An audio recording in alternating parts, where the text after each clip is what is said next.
I was talking with one of the viewers of these videos, going back and forth a little bit, and she was just asking like how things were going and what was the update, and she hadn't seen a video in a while, and it's been about 6 months, so it's been a stretch. I guess I was just taking a little bit of a break. For good reasons. I do need to make an announcement or two. Major announcement was I was laid off from my job, from my full-time, full benefits jobby job.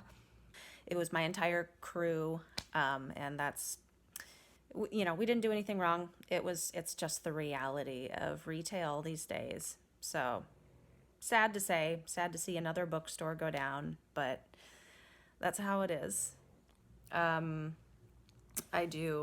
am so incredibly grateful that I had that to rely on and those benefits to rely on, and they got me through my diagnosis, my mastectomy, my reconstruction, all the way up there to the end. Like, it was almost like I just slid under right at the finish line, and then I was laid off. So timing is divine, and it sure was with that. However, with the layoff went my benefits, and kind of went my structure with everything. So this viewer, she was wanting to know a little bit more about the screenings that I do, and just kind of what's your regular medical regimen, rhythm of your life now post-surgery. And I had a plan as to what that was going to look like. It was going to include biannual screenings, biannual blood tests, and hopefully in the next couple of years start setting up that hysterectomy that I also need to get. So that all kind of went out the window, like in the blink of an eye. So, truth be told, since the beginning of this year, since my very last appointment with my surgeon, I have not done anything. I have been to no screenings. I have made no appointments, nothing. And that was just going to be the case until I was able to get back on my feet, get back into some kind of rhythm, get some kind of medical coverage, and get that going again. Also, there's been a little bit of a delay about doing another video. Everything is fine, but I've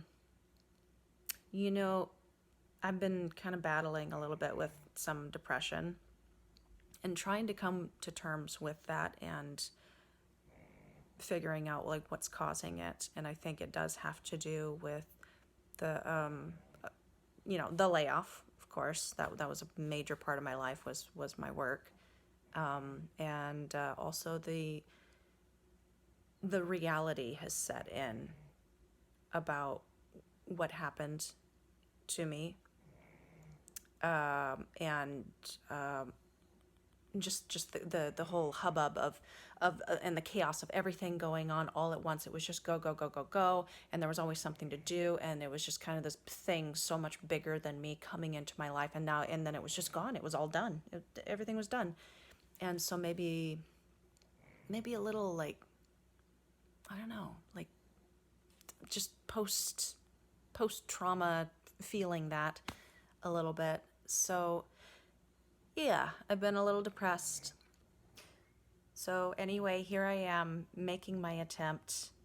I'm gonna get this video out one way or another, even if it's just to get the ball rolling again. I will also be doing a little blurb or video, maybe a separate video actually, on weight gain and weight loss in regards to the surgery and what you can come to expect after you go through the surgery, mobility issues, energy levels, things like that. I do have some things to say about all of it and my own personal observations and my own personal experience I would like to share with you. So that may actually be just an entirely different video that I decide to do. I'm gonna make that decision soon, but that will be something you can look forward to as well. Something just happened. I had an experience that I want to talk through real quick. I was talking with an old buddy of mine. He had a medical situation a couple of years ago where he lost hearing in both of his ears. Went through the whole, got a cochlear implant and kind of learned how to hear all over again, and, kind of had his own big life-changing medical journey. So he and I kind of commiserate sometimes about how something big like that can really change your life and change the trajectory of your life. And I was telling him, because he was asking, hey, so, how many screenings do you have left, or like how many appointments have you had to go to just in the last, since the beginning of the year? And I was honest with him, and I told him, well, none. I haven't gone to any since I lost my health care when I was laid off. And he got really concerned immediately. I've just been kind of living in this reality, so I forget that it's actually a really big deal. Archer, come on, quiet down, dude. All right. It's actually a really big deal that I go to these screenings. So anyway, we talked a little bit about my signing up for the Covered California, the Obamacare, just like the type of healthcare you sign up for when you don't have a job, you don't have employment, sponsored or offered healthcare. And I had applied to it as soon as I was laid off. I had applied to it, and I kind of just let it go, lost track of it. I didn't do any follow-up. I never heard back from them after I applied, and then I didn't do any follow-up on it. So I actually don't know what the status of that is.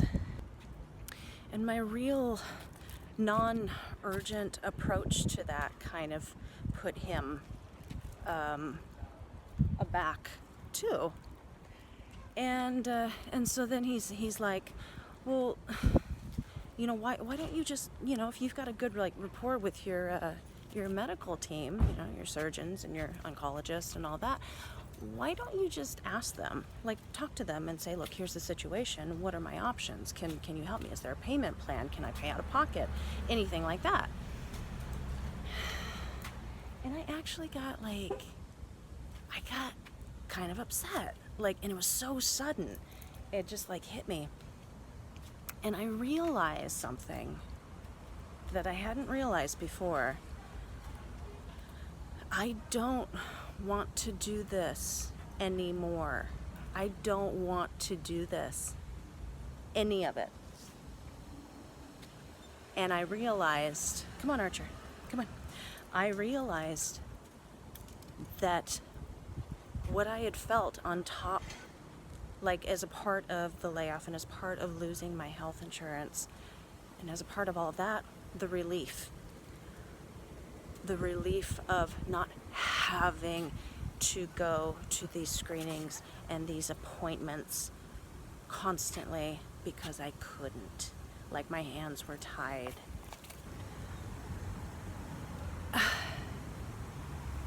And you know what? I'm just being honest right now.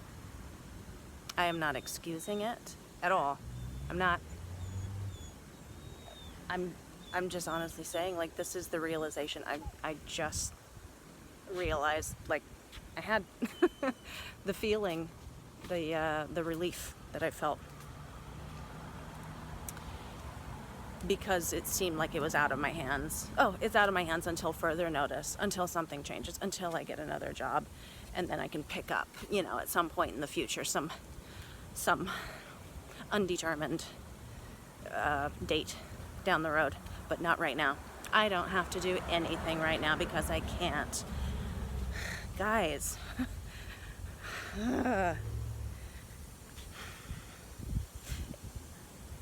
And he's right. I absolutely could reach out to my team, reach out to my oncologist, reach out to Cedars, the hospital, their finance department. There's things I could be doing and that I should, because this is my health that we're talking about, and I really should get back into the rhythm of screenings. And even now, talking about it and realizing, you know what, it is that important. I need to do that. Even now, like, the pit in my stomach is just growing because I don't want to go back into this process. I don't want to stop pretending that it doesn't matter anymore. So, here's what I'm gonna do. Today is Sunday. I've got a brand new week in front of me. In the next couple of days, I am going to come up with my plan to get back in to see my oncologist and get back in to see my gynecologist. I've got some screenings I do need to get. It's urgent. They're overdue. And I'm going to get that squared away in the next couple of days, and I'm going to update you all on the progress that I made. Okay, so I am going to wrap it up there, and I'm going to put together part 2 to this kind of getting back on track video. So keep an eye out for the next video. I will talk about the weight gain, weight loss, mobility issues that you can. That's my new kitten. That is Mosley, and he is just a kitten. He's only 9 months old. He's going to be gigantic. Mosley, say hi, buddy. Say hi. Archer, you want to say hi? Come here, buddy. Come here. And oh, come here, buddy. Oh, this is Archer. Archer, say hi. Hi, honey. Oh goodness. Oh goodness. Okay. Whew. Okay. Yeah, so weight gain, weight loss, mobility issues you can come to expect. I also wanted to include like things that my like schedule, timing, things that my surgeon told me to abide by post-surgery. And then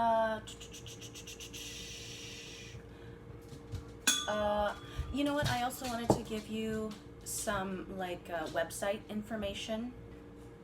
Sometimes I get some regular questions that are not necessarily easy to answer if you're just like Googling online, but if you have a specific, source, information source. Hey bud, is that cardboard good? Information source. So like I'll give you some website information that I used when I was going through everything, and that might shed some light on some things for you guys. And also I will let you know where I am with the whole healthcare follow-up, where I got with that process. And hopefully by then I will have maybe set up some appointments already for the screenings and get those all squared away and taken care of. That's all for now. I will see you guys in part 2.